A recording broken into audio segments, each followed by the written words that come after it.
On Christmas Eve, my parents gave presents to the grandkids who made them proud. My kids got nothing, while my sister's daughter laughed and said they didn't deserve one. I didn't make a scene, I just walked out.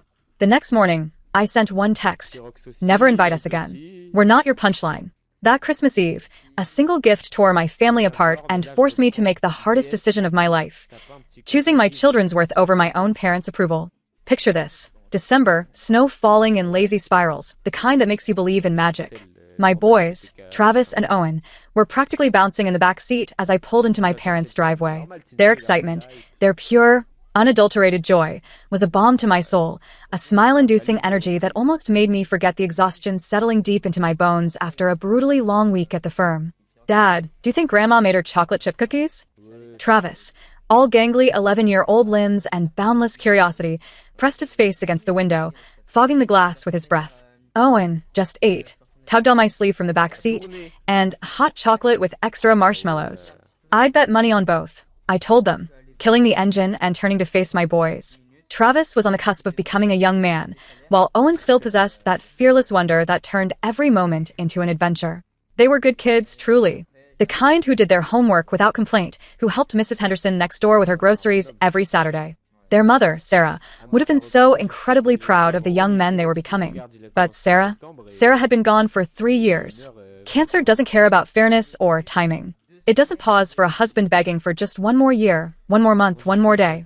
The grief had carved out pieces of me I didn't even know existed, leaving gaping holes. Yet these 2 boys, they were my anchors, the reason I kept breathing when all I wanted to do was stop.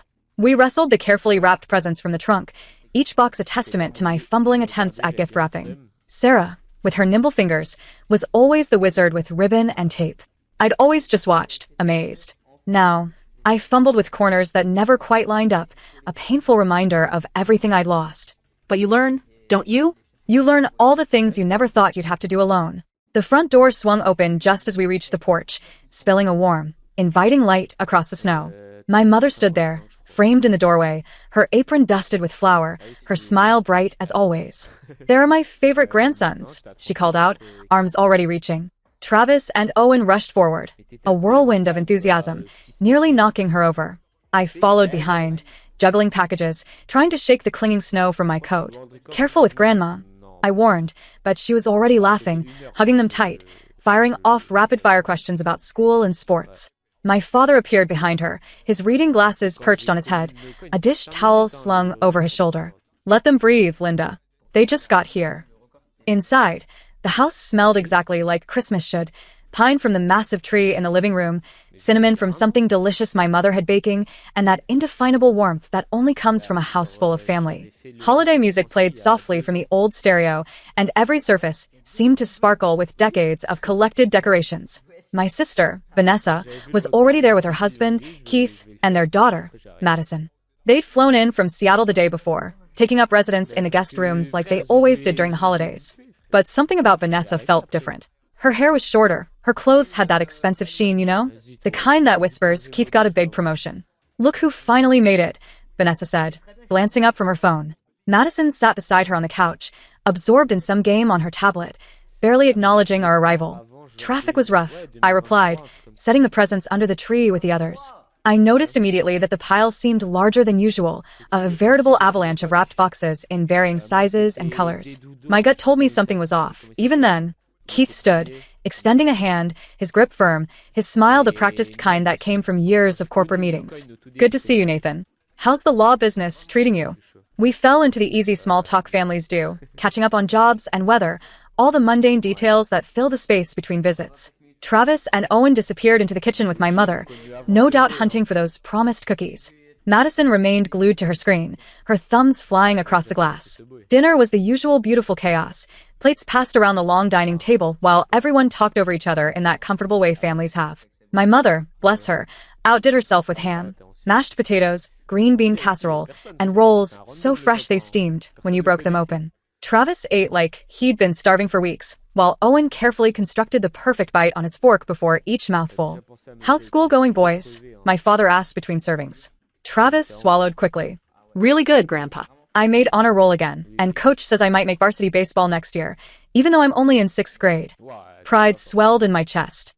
Sarah and I had always emphasized education, had sat through countless homework sessions, and celebrated every achievement, no matter how small. That's wonderful, my mother said, beaming. And you, Owen? I won a science fair at my school, Owen announced, sitting up straighter. My volcano was the best one, and I got to present it to all the 3rd and 4th graders. He didn't just make a volcano, he researched it for 2 months. I remembered the kitchen counter covered in papier-mâché and paint, the careful measurements of baking soda and vinegar. Owen had approached that volcano with the dedication of a true scientist, explaining tectonic plates and magma chambers. He practiced that presentation 20 times in front of me, perfecting his delivery and timing. His face when he won first place? Pure, unadulterated joy. Travis had been equally supportive, helping him carry the volcano into school and cheering louder than anyone. These were the moments that defined our family now, the ways we showed up for each other in Sarah's absence. Vanessa cut into Madison's hand, barely looking up. That's nice. Madison just qualified for the state spelling bee. She's already studying words most adults don't even know.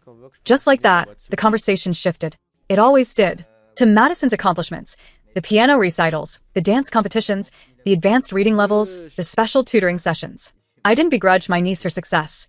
She was a bright kid who worked hard. But Vanessa's tone?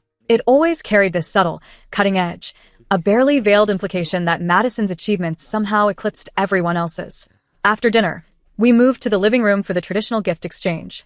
This was always my favorite part of Christmas Eve, watching faces light up, the excitement of surprises, the gratitude for thoughtful presents. Travis and Owen settled on the floor near the tree, their eyes wide as they surveyed the mountain of gifts. My father took his usual position in his recliner, and my mother perched on the arm beside him. Keith and Vanessa claimed the couch with Madison between them. All right, my father said, rubbing his hands together. Let's see what Santa brought this year.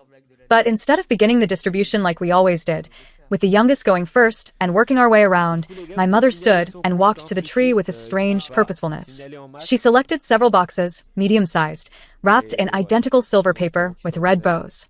We did something different this year, she announced, her voice unnervingly formal. Your father and I wanted to recognize the grandchildren who have made us especially proud. A cold dread started to settle in my stomach, spreading outward like ice water through my veins. I saw Travis and Owen exchange confused glances, their young faces mirroring my own unease. My mother handed the first box to Madison. For our granddaughter, who shows such remarkable dedication to her studies. Madison tore into the paper with explosive enthusiasm, revealing the latest model tablet, far more expensive than the one she'd been using. Thanks, Grandma, she shrieked, immediately powering it on. Vanessa's smile? It could have powered a small city. Mom, Dad, you didn't have to do that. We wanted to, my father said, and there was something in his expression I couldn't quite read. She's earned it. I waited. My heart pounded against my ribs. I waited for her to reach for another box, for Travis, for Owen, who sat there, perfectly still on the carpet, their eyes glued to the remaining gifts. But she just returned to her seat, empty-handed, as if the gift-giving had concluded. That's it. I blurted, the words sharper, more guttural than I intended. My mother's smile flickered. We just wanted to do something special for Madison this year. She's accomplished so much. Travis's face went carefully blank. That protective mask kids wear when they're trying not to show hurt. Owen's lower lip trembled. Then he bit it. Hard. And my boys haven't? The question hung in the air, heavy, dangerous, thick with all the unspoken frustrations of years. Vanessa scoffed, an exasperated sigh. Don't be dramatic, Nathan. It's just a gift. The boys will get plenty of things from Santa. Then Madison, with that innocent cruelty only children possess, piped up, her new tablet clutched in her hands. Guess you didn't deserve one. The silence that followed was deafening, suffocating. I could hear the clock ticking on the mantel, the low hum of the refrigerator. Travis stared at his hands. Owen's eyes were shiny with unshed tears. Every fiber of my being screamed to lash out, to defend my sons, to make someone understand how profoundly wrong this was. But in the 3 years since Sarah died, I'd learned something profound. Sometimes, the most powerful thing you can do is simply walk away. Boys, I said, my voice quiet, dangerously calm. Get your coats. Nathan, don't be ridiculous, my mother started, but I held up a hand. We're leaving. You're really going to make a scene over this? Vanessa asked, incredulity coding every word. They're just kids. They don't even understand what the big deal is. Oh, she was wrong. I looked at my sons, their hunched shoulders, their downcast eyes. They understood perfectly. They understood that their grandmother had stood in front of them and declared them less worthy, less deserving of recognition, less deserving of pride. They understood that their accomplishments meant nothing in comparison to their cousins. My sons had been publicly humiliated, and that I would not tolerate. Come on, boys. I kept my voice level, refusing to let the anger show. We gathered our coats in a heavy silence. My parents sat frozen, as if they couldn't quite believe this was happening. Keith cleared his throat. Maybe everyone just needs to calm down and talk about this. There's nothing to talk about, I said, helping Owen with his zipper, his small hands shaking too much to manage it himself. We're done here. You're overreacting, my father said, but his tone lacked conviction. I met his eyes across the room. Am I? Tell me, Dad, what did Travis and Owen do to deserve being humiliated in front of the whole family? What crime did they commit that made them unworthy of your pride? He had no answer. Neither did my mother, who had gone very pale and very quiet. We walked out into the biting December cold, leaving behind the warmth, the lights, and the pile of unopened presents. The boys climbed into the car without a word, and I started the engine, my hands gripping the steering wheel so tightly my knuckles went white. The drive home passed in silence, thick with unshed tears. I kept glancing in the rearview mirror, watching my sons stare out their respective windows at the passing streetlights. When we pulled into our driveway, neither of them moved to unbuckle their seatbelts. Dad. Travis's voice was small in the darkness. Did we do something wrong? And in that moment, something inside me shattered. These two boys, who had lost their mother, who still managed to wake up every morning with hope and determination. No, I said firmly, twisting in my seat to look at both of them. You did nothing wrong. Not one single thing. Then why did Grandma only give Madison a present? Owen asked, and the hurt in his voice was almost unbearable. How do you explain that to a child? How do you make sense of cruelty dressed up as tradition? Sometimes, adults make mistakes. I told them, my voice thick. Sometimes, they forget what really matters. We went inside. I made hot chocolate, the way Sarah used to, with extra marshmallows and a sprinkle of cinnamon on top.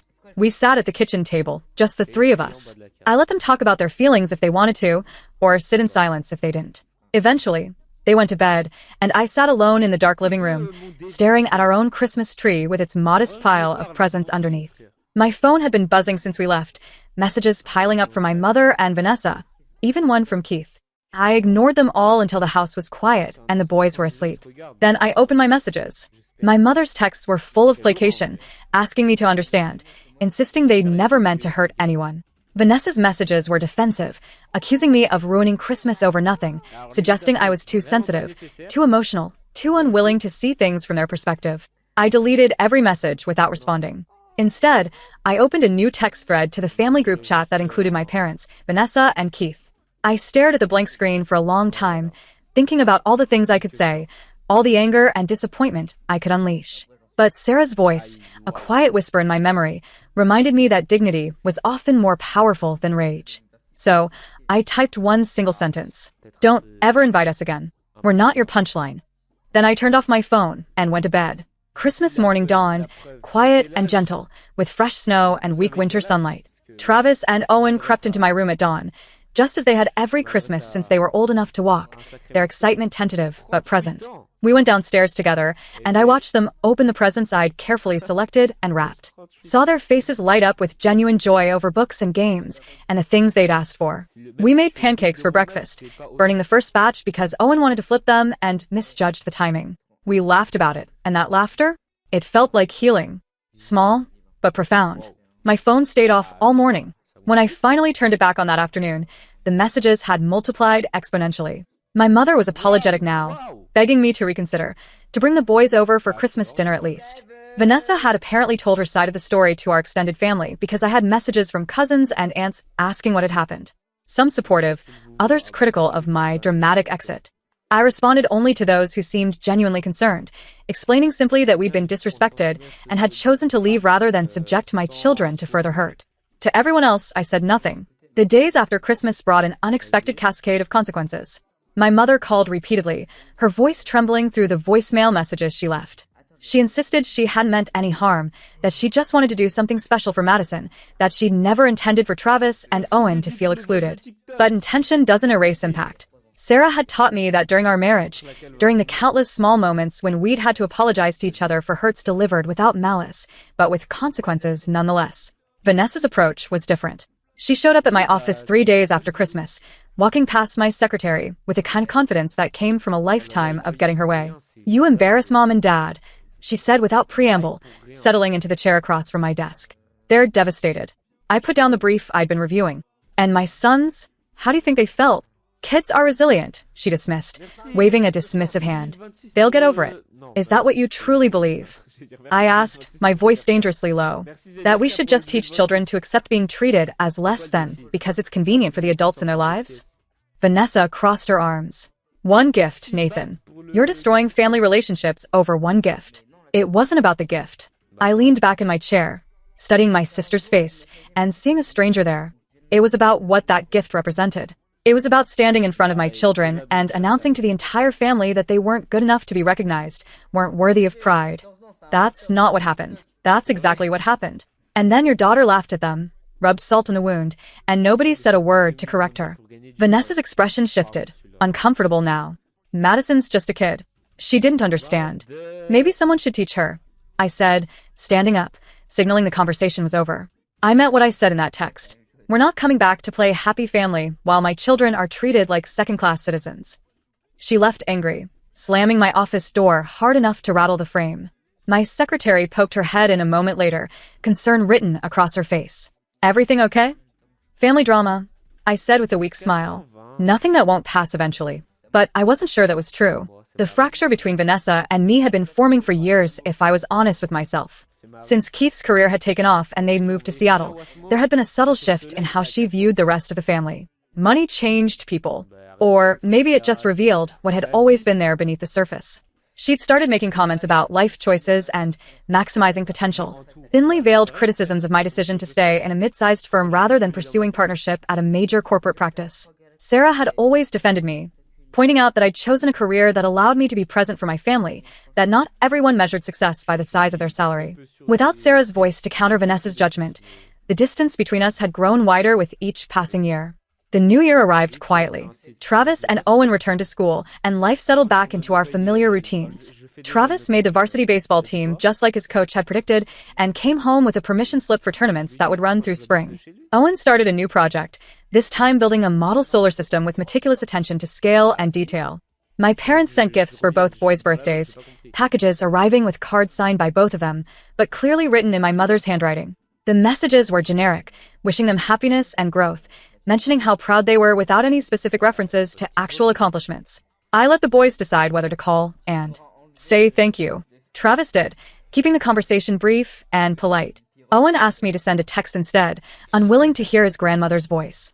Spring brought baseball season and parent-teacher conferences, where I learned that both my sons were excelling academically and socially. Travis's teacher mentioned how kind he was to new students, how he'd taken a boy who'd just moved from another state under his wing and helped him navigate the social complexities of 6th grade. Owen's teacher praised his creativity and his willingness to help classmates who struggled with concepts he'd already mastered. These were the moments I wish Sarah could see, the proof that we were raising good humans despite the grief and loss that had shattered our lives. I took photos at Travis's games and videos of Owen's science presentations, documenting these achievements, not for anyone else, but for them. So they would always know that someone saw them, recognized them, celebrated them. My mother tried calling on Mother's Day. I let it go to voicemail, unable to navigate the complicated feelings that holiday brought up. Sarah's absence was always acute on days designed to honor mothers, and adding my own mother's betrayal to that grief felt like too much to bear. The message she left was tearful, apologizing again, begging for a chance to make things right. I saved it without responding, not ready to forgive, but not quite ready to completely close that door either. Summer arrived with its promise of freedom and adventure. I'd arranged my schedule to work from home more often, wanting to be present for the boys during their break from school. We took a road trip to the Grand Canyon, just the three of us, camping under stars so bright they seemed close enough to touch. Travis taught Owen how to identify constellations, and Owen regaled us with facts about planetary formations and astronomical distances. Sitting around the campfire on our last night, watching sparks rise into the darkness, Owen asked the question I'd been waiting for. "Do you think Grandma and Grandpa miss us?" Travis looked at me, his expression older than his 12 years, waiting to see how I'd answer. "I think they probably do," I said honestly. I poked at the fire with a stick, watching the logs shift and settle. But missing someone and treating them right are two different things. "Will we ever see them again?" Travis asked. "That depends on them," I replied. If they can understand why what they did was wrong, if they can genuinely change and commit to treating you both with the respect and recognition you deserve, then maybe someday. But you don't think they will? Owen said, and it wasn't a question. I don't know, I admitted. I looked at both my sons, their faces illuminated by firelight. But I do know that you two deserve to be around people who see your worth, who celebrate your achievements, who make you feel valued. Life's too short to accept anything less. We drove home the next day, sunburned and happy, with memory cards full of photos and hearts full of experiences that would bind us together. My house felt more like home than my parents' place ever had, filled with the specific chaos of our small family and the love we built in the aftermath of losing Sarah. August brought preparation for a new school year. Travis was heading into 7th grade, already thinking about high school and college, and the future spreading out before him. Owen was entering 4th grade, his curiosity undiminished, and his enthusiasm for learning infectious. The day before school started, an envelope arrived in the mail addressed to me in my father's distinctive handwriting. Inside was a letter, 3 pages written in the careful script he'd always used for important documents. He wrote about regret and understanding, about long conversations with my mother where they'd finally grasped the magnitude of their mistake. He explained that Vanessa had been pushing them for years to favor Madison, playing on their pride in her accomplishments and subtly undermining my son's achievements in comparison. He admitted they'd been weak, had allowed themselves to be influenced, had failed in their fundamental duty as grandparents to love and support all their grandchildren equally. The letter included specific examples of things Travis and Owen had done that made them proud, detailed observations that proved they had been paying attention even when I thought they hadn't noticed. He wrote about honor roll certificates and science fair victories, about kindness shown to others and resilience demonstrated in the face of loss. The final paragraph was an invitation, carefully worded and full of humility. They wanted a chance to apologize directly to Travis and Owen, to begin rebuilding trust if we were willing to allow it. They understood if we weren't ready, respected our right to maintain boundaries, but hoped we might consider giving them an opportunity to do better. I read the letter 3 times, sitting at the kitchen table while the boys watched television in the other room. Part of me wanted to crumple it up, to maintain the wall I'd built between us and the people who had hurt my children. But another part, the part that remembered my mother's chocolate chip cookies and my father teaching me to ride a bike, wanted to believe that people could change, could grow, could make amends for their failures. I called them that evening after the boys had gone to bed. My mother answered on the first ring, her voice breathless with hope and fear. Nathan, I got Dad's letter. We meant every word, she said quickly. We've been doing a lot of thinking, a lot of talking. We understand now how badly we hurt Travis and Owen and you, too. It's not about me, I started. No, but you're their father. Your pain matters, too. We talked for an hour, the longest conversation we'd had since that Christmas Eve. She explained how Vanessa had slowly poisoned the well, making casual comments about Madison's superiority, comparing milestones in ways that diminished my son's accomplishments. She admitted they'd been susceptible to that manipulation because Vanessa was their daughter, and they'd wanted to support her, but in doing so had betrayed the responsibilities to their other grandchildren. When my father took the phone, his voice was thick with emotion. He apologized without excuses, without trying to justify or minimize what had happened. He simply acknowledged the harm, expressed genuine remorse, and asked what they could do to begin making it right.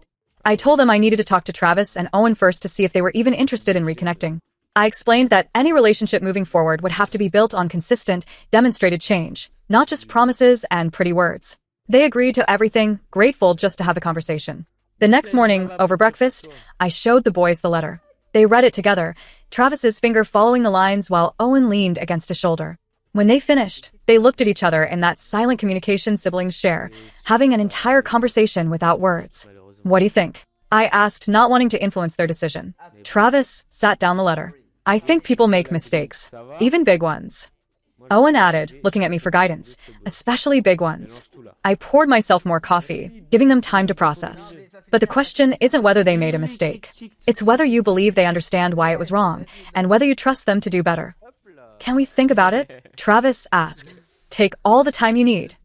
They discussed it between themselves over the next few days. Private conversations I caught fragments of, but didn't intrude upon. I watched them weigh forgiveness against hurt, hope against caution, and felt proud of their thoughtfulness, even as my heart ached for the maturity forced upon them by circumstances beyond their control. Finally, one evening while we were making dinner together, Owen spoke up. We want to see Grandma and Grandpa, he said, stirring a pasta sauce with intense concentration. But not at their house, Travis suggested. Somewhere neutral, like a restaurant. Somewhere public. I nodded, understanding the wisdom in their choice. A public setting meant safety, meant they could leave if things went badly, meant the grandparents couldn't retreat into familiar patterns in the comfort of their own home.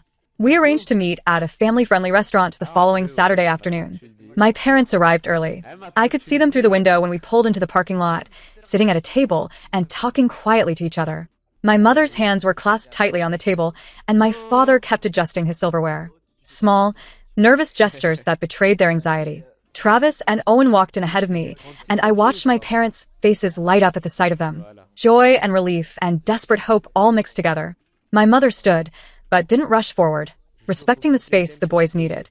My father remained seated, his eyes suspiciously bright. "Thank you for coming," my mother said softly as we approached the table. We sat down, the boys on either side of me, creating a united front. The waitress came to take drink orders, providing a welcome distraction. While everyone settled into the awkwardness of the moment, my father cleared his throat. "Boys, your grandmother, and I owe you an apology." What followed was the most honest conversation I'd ever witnessed between my parents and anyone. They apologized directly to Travis and Owen, explaining without making excuses, acknowledging the specific hurt they'd caused. They talked about the changes they'd been making, the boundaries they'd set with Vanessa, the work they'd been doing to understand their own failures. Travis listened with his arms crossed, his expression guarded. Owen's face was more open, more willing to believe, but I could see the caution there, too. When they finished, my father looked at both boys with profound sadness. "We don't expect you to forgive us right away. We just hope you'll give us a chance to prove we can do better." "Why should we?" Travis asked, his voice steady despite the tremor I knew he was fighting.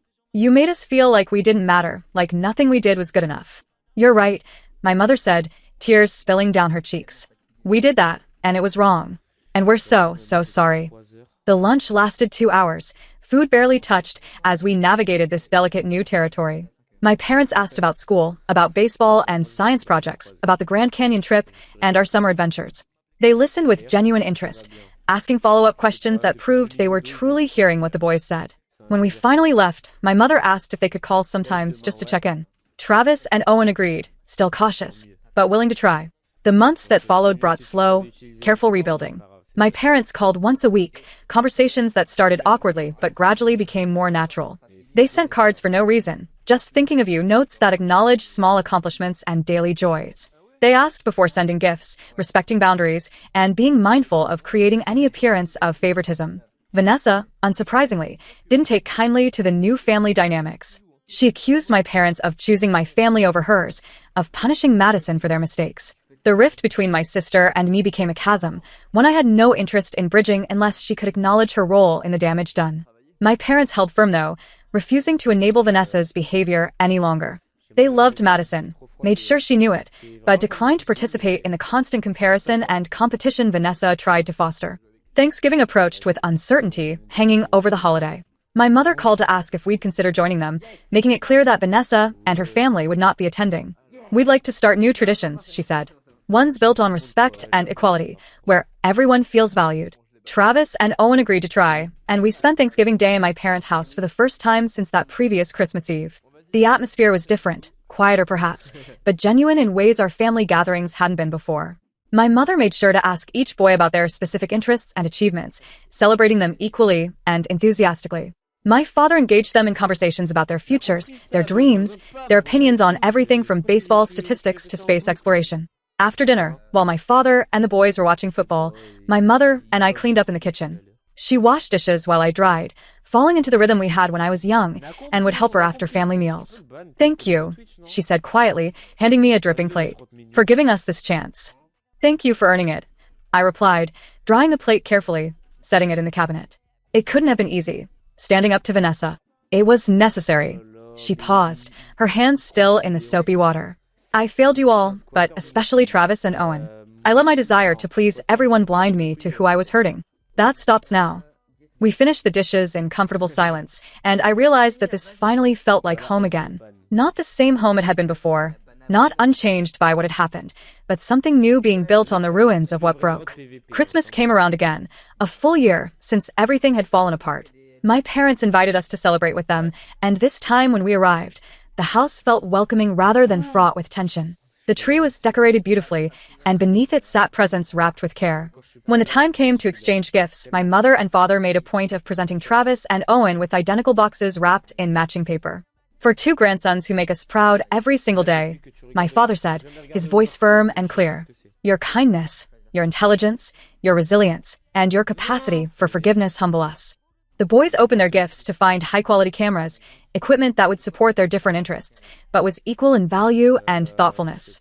Travis, who'd become interested in sports photography, got a camera perfect for action shots. Owen, fascinated by nature and science, received one ideal for macro photography and outdoor exploration. Their faces lit up with genuine delight, and I watched my parents watch them, saw the joy and relief in their expressions as they finally got it right. We stayed late that Christmas Eve, longer than we'd ever stayed before. Travis and Owen showed their grandparents photos they'd already started taking with their new cameras, explaining shutter speeds and compositions with enthusiasm that made my parents beam. We played board games and drank hot chocolate and laughed together in ways I thought might never happen again. Driving home that night, snow falling gently outside the car windows, Owen spoke up from the back seat. "Dad, I'm glad we gave them another chance." Travis nodded in agreement. Me too. I glanced at them in the rearview mirror. These two incredible boys who had been hurt but had chosen grace over bitterness, growth over grudges. "Your mom would be proud of you both," I said, my voice thick with emotion. "I know I am." The healing was incomplete. It probably never would be entirely. Scars remained from that Christmas Eve when they'd been made to feel unworthy, when their accomplishments had been dismissed and their value questioned. But they'd learned something important through the pain, that they had the strength to demand respect, the courage to walk away from situations that diminished them, and the wisdom to recognize genuine change when it appeared. My parents had learned something, too. They'd learned that love without respect is hollow, that pride in grandchildren must be freely given and equally distributed, that family bonds can be broken by thoughtlessness and cruelty, but rebuilt through honest effort and demonstrated change. As for me, I'd learned that protecting my children sometimes meant making hard choices, burning bridges when necessary, and standing firm in the face of family pressure. I'd learned that Sarah's absence didn't mean her influence was gone, that the values we'd shared and the strength she'd embodied lived on in how I raised our sons. The next year brought continued growth. My parents attended Travis's baseball games and Owen's science fair, cheering equally for both and making sure each boy knew how special he was. They sent cards celebrating small victories and big ones, maintained consistent contact, and never again made either boy feel less than. Vanessa and I barely spoke, our relationship reduced to polite nods at the few extended family events we both attended. Madison, caught in her mother's bitterness, remained distant from Travis and Owen. I felt sad about that, about cousins who might have been close but were kept apart by adult dysfunction. But I couldn't fix everything. Some relationships were casualties of necessary boundaries. What mattered most was that Travis and Owen knew their worth, understood that they deserved to be treated with respect and recognition, and had the tools to demand nothing less from everyone in their lives. They'd seen their father walk away from family rather than accept mistreatment. And they'd witnessed the power of standing firm in your convictions while remaining open to genuine reconciliation. These were lessons I hoped would serve them well throughout their lives, guiding them through relationships and challenges yet to come. Sarah and I had wanted to raise strong, compassionate men who knew their value and treated others with dignity. Despite the pain of that Christmas Eve, or perhaps because of it, I believed we were succeeding. Years from now, when Travis and Owen had children of their own, I hope they'd remember this chapter of their lives. Not for the hurt, but for the healing. Not for the rejection, but for the resilience they'd shown. Not for how they'd been treated, but for how they'd responded with grace and wisdom beyond their years. That, my friends, was the real gift, the one no wrapped box could ever contain. The knowledge that they were worthy of love and respect, and the strength to walk away from anyone who couldn't provide it. I'd love to hear your thoughts on this. Have you ever had to choose between family expectations and protecting your children? What would you have done in my place? Let me know in the comments below.